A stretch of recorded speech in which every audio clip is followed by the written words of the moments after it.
Thanks for starting off your week with CNN 10, your objective explanation of world news. I'm Carl Azuz at the CNN Center. First today, we're taking you to southwestern Europe. There are about 49 million people who live in the nation of Spain. 16% of them live in Catalonia. This is a wealthy region of Spain that held a referendum, a vote yesterday, on whether Catalonia should become an independent country.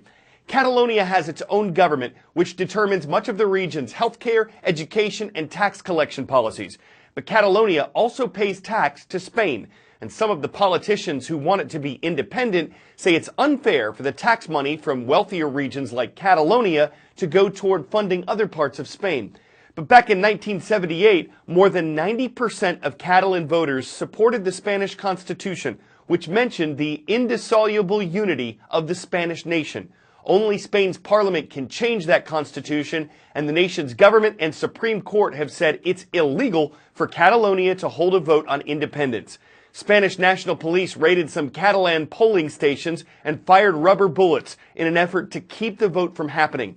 Hundreds of injuries were reported, most of them of civilians, but 13 officers were hurt as well. The Spanish government and the Catalan government each blame the other side for the violence.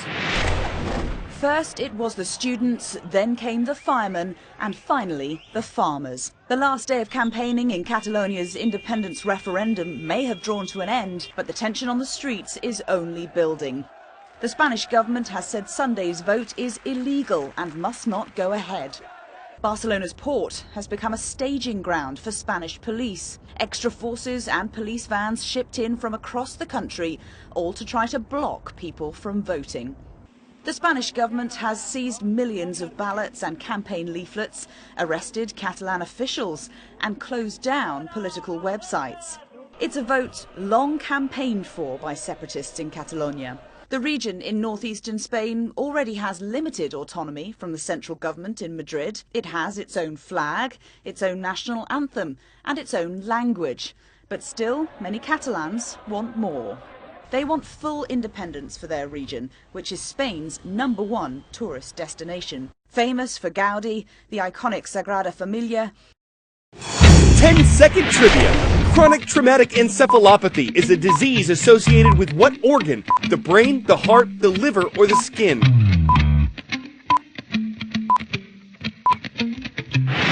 Also known as CTE, this disease is associated with repeated injuries to the brain.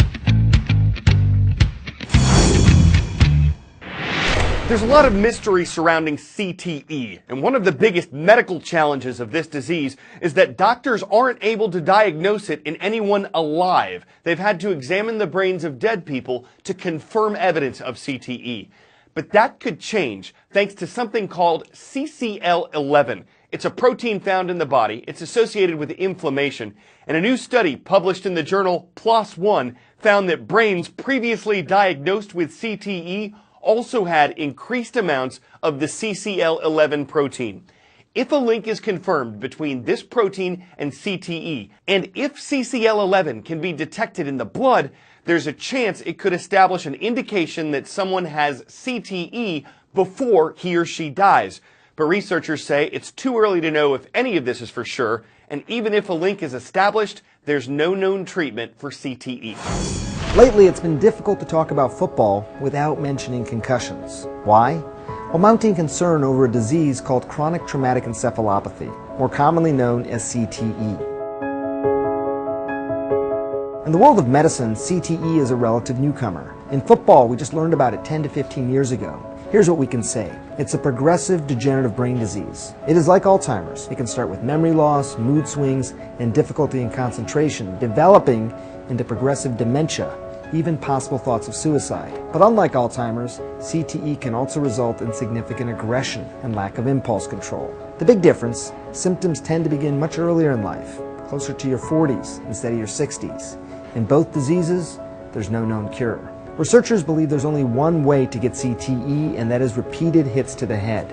What happens is that you get a buildup of an abnormal protein called tau in the brain. Scientists do know both the location of the tau and how much tau in the brain determines the symptoms you might exhibit. But scientists don't yet have a magic number of hits that results in CTE. It also isn't known who exactly would develop CTE. There are some players who take many hits and never develop symptoms. Factors like genetics and age of exposure to the trauma could play a role. How do you know if you have CTE? Just because you have symptoms doesn't mean you have the disease.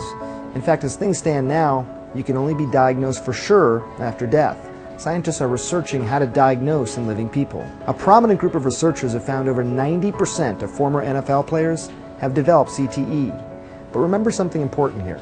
The number could be so high because of something known as selection bias. That means the brains that were studied were from people who worried that they had CTE. Also, it's not just football players that need to be concerned. Boxers, soccer players, people in the military, anyone who's exposed to constant head trauma can develop it too. Stan Hayes has responded to more than 40 disasters across America in the past 6 years, and that includes Hurricanes Harvey and Maria. He's not a first responder or an expert in search and rescue.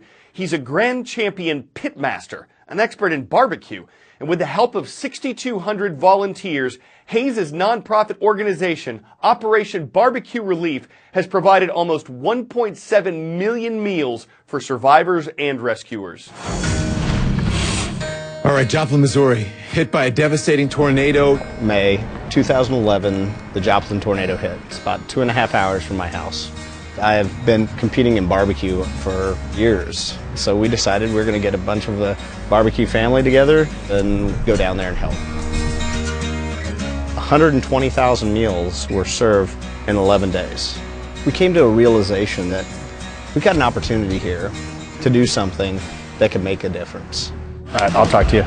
Stay safe. Over the last 6 years, we've responded to tornadoes, floods, hurricanes. Heading down to Texas to Hurricane Harvey. Our goal is always to be in an area within 24 to 48 hours after a disaster strikes. We have water on the interstate. Holy cow, what this community is going through. Our focus is getting it done. Hurricane Harvey is our 42nd disaster. They've got 48 more of these pork loins going on. They're rubbing them down. The core group are all pitmasters or grill masters, but our volunteers come from everywhere. So these smokers just keep rolling. It gets into the logistics of supplies coming in. We'll load those on and then come back. We have pork, turkey, vegetables. The greatest thing really is everybody coming together. There's a lot of love put into this by a lot of people that want to help. That's the whole spirit of everybody here. Let's just get those meals into the belly of people who need it. We put the word out through different groups, and that way we know where the meals are going. We got meals coming in. Barbecue, besides being a nourishing meal, is comfort food. You guys need any meals? Appreciate y'all. You have no idea what a hot meal means to somebody who's lost everything they own. So to know that you're a little part of picking their spirits up, I appreciate you, man. can't help but bring a smile to your face. It's amazing. Yesterday you guys put out 43,350 meals. Thank you for everybody that was here. It is people helping people the best way we know how.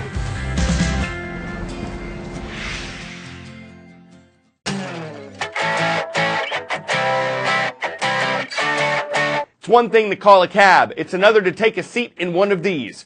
It's a taxi service being tested out in Dubai, United Arab Emirates. And you'll notice first that it flies, and second that it has no driver. Sound a little sketchy? Well, the Emirates Crown Prince was the first person to try it, so that might boost confidence in the service. No word on cost yet, but the drone taxi has 18 rotors, it's guided by GPS, it's electric, boogie woogie woogie, and it can take off and land vertically, so there's no need to taxi down the runway. We're not sure how the competition would respond if they see that thing flying overhead or actually giving people a lift. They may call it unfair, but it could be the future of both a ride and a thrill ride, or at least a service that is literally above all the rest. I'm Carl Azuz, and this is my stop. Hop in tomorrow for more CNN 10.